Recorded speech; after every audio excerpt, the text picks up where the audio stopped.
I do personally believe that for a man to have a happy life and a happy existence, that women are actually very important. I don't think any man out here, what are those guys who give up on girls called? Black pill? I don't know. Black pills, incels, whatever. The guys who completely give up on females and say, well, my life will be easier and happier, I completely disagree. I think that females are a very, very important part, a very healthy piece of a good life. And I think that for that reason, they're important.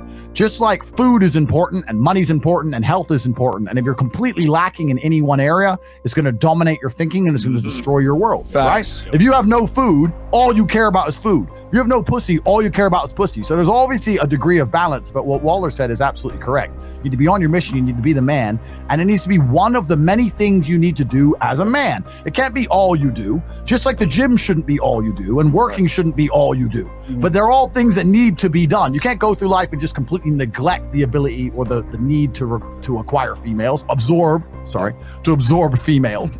But that shouldn't be your sole purpose, right? You have to be balanced. You have to be a balanced individual. And you have to get it done. Often, people say, well, don't have Tate as a real male role model. There's better ones. Where are they? There are no other male role models. Because to inspire the youth of men, you need to be aspirational. They have to look at you and want to be like you. And there's no other male role models that have had the tenacity or the aggressiveness to have such a fantastic life as I have, that they're going to listen to me. They listen to me because of my authority, and my authority comes from my life experiences. If my mentality is so wrong, how have I managed to amass enormous wealth? How have I managed to amass huge social status? How have I managed to physically dominate the planet? I've done things that men respect and they look up to me. So that's why I can lead them. And I understand my messaging should change in light of the fact that I can be taken out of context.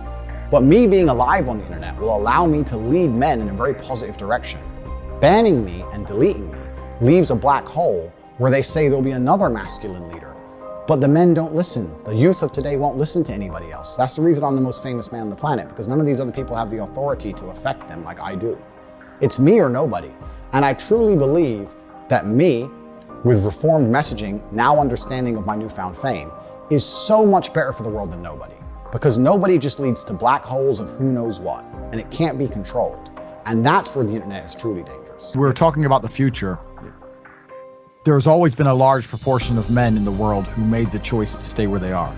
And life for them wasn't that bad.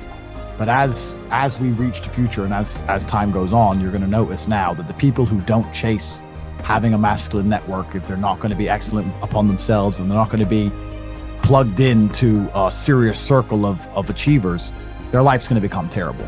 You used to be able to be a normal man. You could just be a normal dude, and your life really wasn't that bad.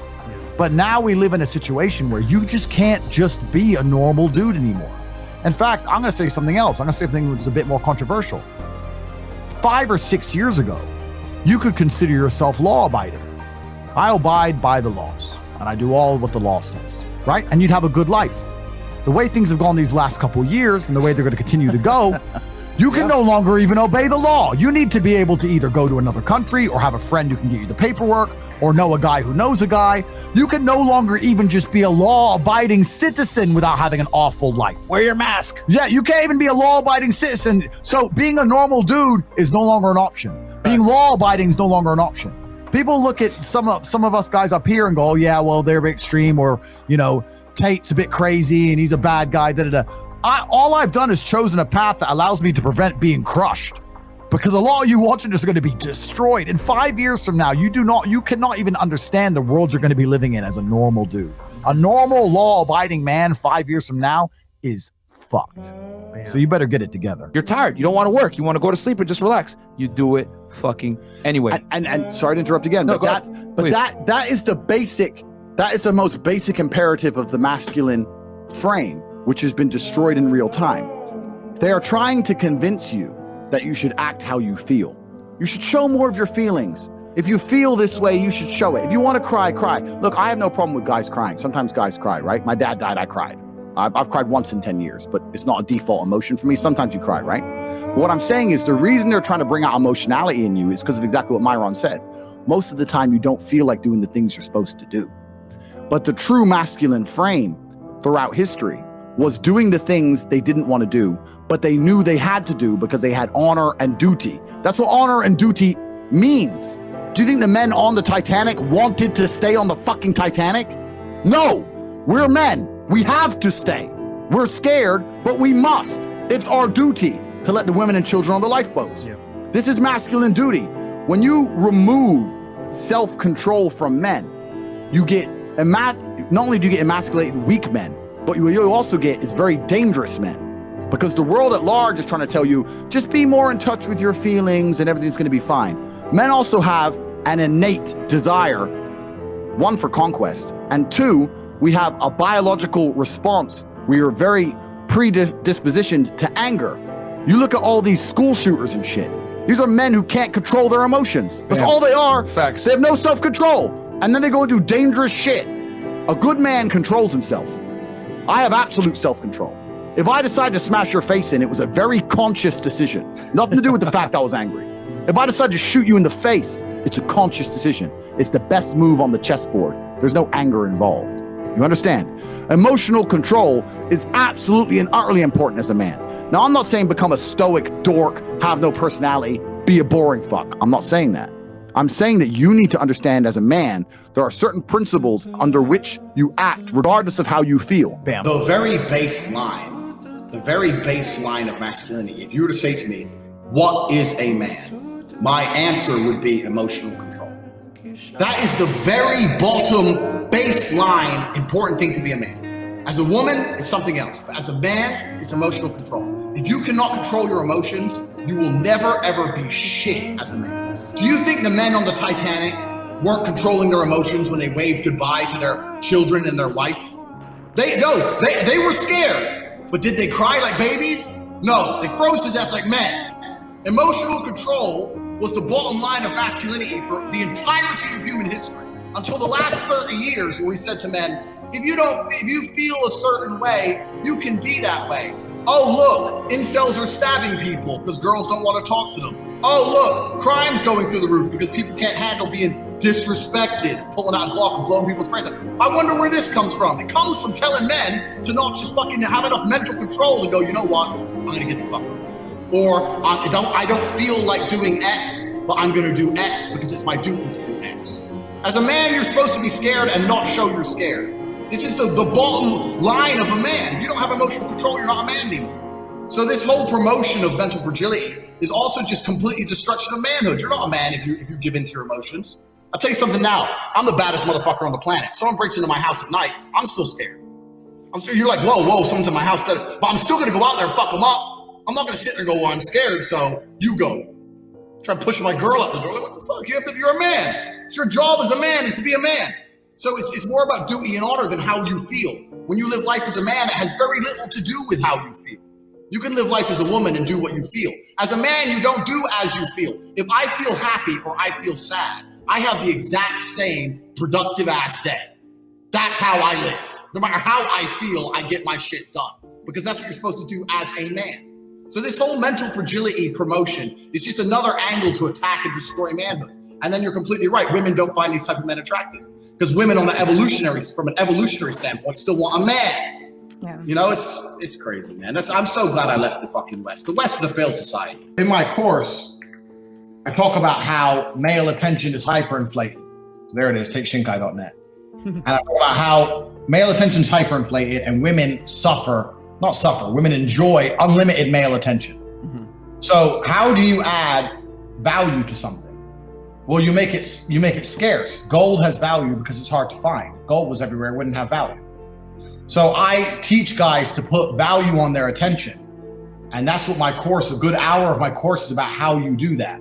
And my very basic principle is the way you put value on something is to restrict it. So I restrict my attention absolutely. So if I'm talking to a girl and she says something semi-sarcastic to me, or if she doesn't do what I want her to do, or she won't listen to me, I'll just stop replying.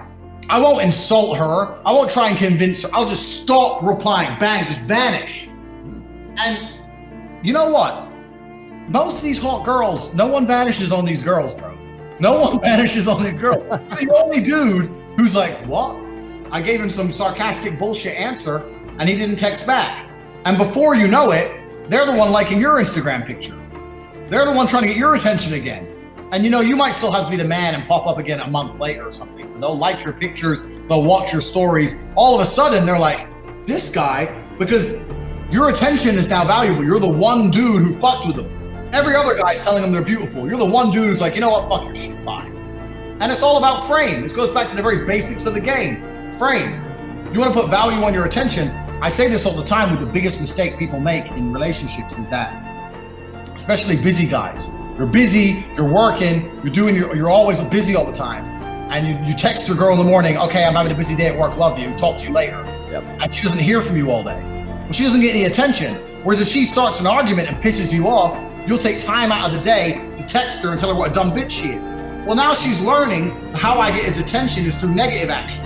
Right. You got to reverse that and talk to her all the time when she's being good. And when she starts being a dickhead, ignore her. So anyway, back to the life story. So I grew up around that. That was my father. And I started playing chess at the age. So when I was 5, I was state chess champion for Indiana in the under 15s. I remember I beat a 15-year-old when I was 5 years old. I remember walking down there. Really? I remember walking down there with my dad to the Indiana state champs. And I got to it was the final game. I remember walking down there being super nervous. And I remember when I won, the 15-year-old cried. And that made me happy. I was so happy. Not that I won, that I made that fucker cry. You're 5. I was 5, yeah. So I was the youngest ever state chess champion in Indiana. You can verify this as well. That's what I was doing. I learned from my father. Is it even feasible that you're doing this at 5? Yeah, bro, 5, man. There's grandma. There's Chris, Chris, can we get a Google or something going? You're fucking 5? I was 5. Yeah, it's on my Instagram. If you scroll to my Instagram, you'll see a newspaper clipping of me playing some other tournament, other kids. But it was only the children's, right? Under 15s, but I was 5 years old. So I was on my way to be a chess champion myself. And then, but even after I won that, I said to my father, my father said, look, we're taking 3 weeks off chess. You're going to go boxing, you're going to go karate, all these things. He goes, you're going to be a fucking nerd. So my father also was very, very understanding of the breadth of life and how lots of different attributes, if you're 80% in lots of different areas, they can all work together and they can almost amplify each other, right? Yeah. So there's no point, okay, you can be smart and be a complete dork, or you can be 10% less smart than that dork, but you're also a G physically and socially. That's far better than just being smart. Yeah. It's the combination of assets. So my father said, yeah, you're going to be smart. Of course, you're going to be a chess player, of course. But you're going to have all these other assets and attributes about you. I was trained from a young age. My father instilled me with duty in the bloodline. From a very young age, he told me you were going to be the man. That's what you were going to be. You're going to be able to do this and this and this and this. It was very purposeful. It was very trained. Is there a burden with all that you carry? Like being the man? Like, is there a burden that comes with that? Absolutely. There's huge burden.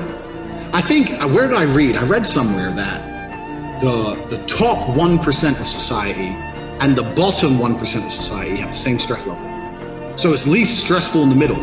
But if you're at the very, very top of elite and you're at the very, very bottom of like shit muncher nobody, you're both really stressed out. Because like at the bottom you have nothing to eat and shit, and at the top, if your company fucks up, like you're losing billions in share value and most people are stressed. So at the very, very top they're stressed, at the very, very bottom they're stressed. Most people exist somewhere in the middle. And yeah, I'm the king of my castle, I'm the king of my life. I'm in charge of my business. I make all the calls. Like even my brother and my cousin, everyone I work with, is still me, I'm the boss. I'm in charge of everything. So yeah, there's stress associated with that, but with responsibility comes authority, doesn't it? And I like authority because I trust myself more than I trust anyone else. So if I want to be able to make all the calls, I have to have all the responsibility to go along with it. If I want to be the captain of the ship, I have to be responsible for the ship sinking. But that means if I say, do something on my ship, you got to fucking listen because I'm the captain. So most people, this is a big skew in modern society, especially in relationships. So we can apply this to relationships or society as a whole. Most people want authority without responsibility. That's what people want. I want authority without responsibility. That's what they want.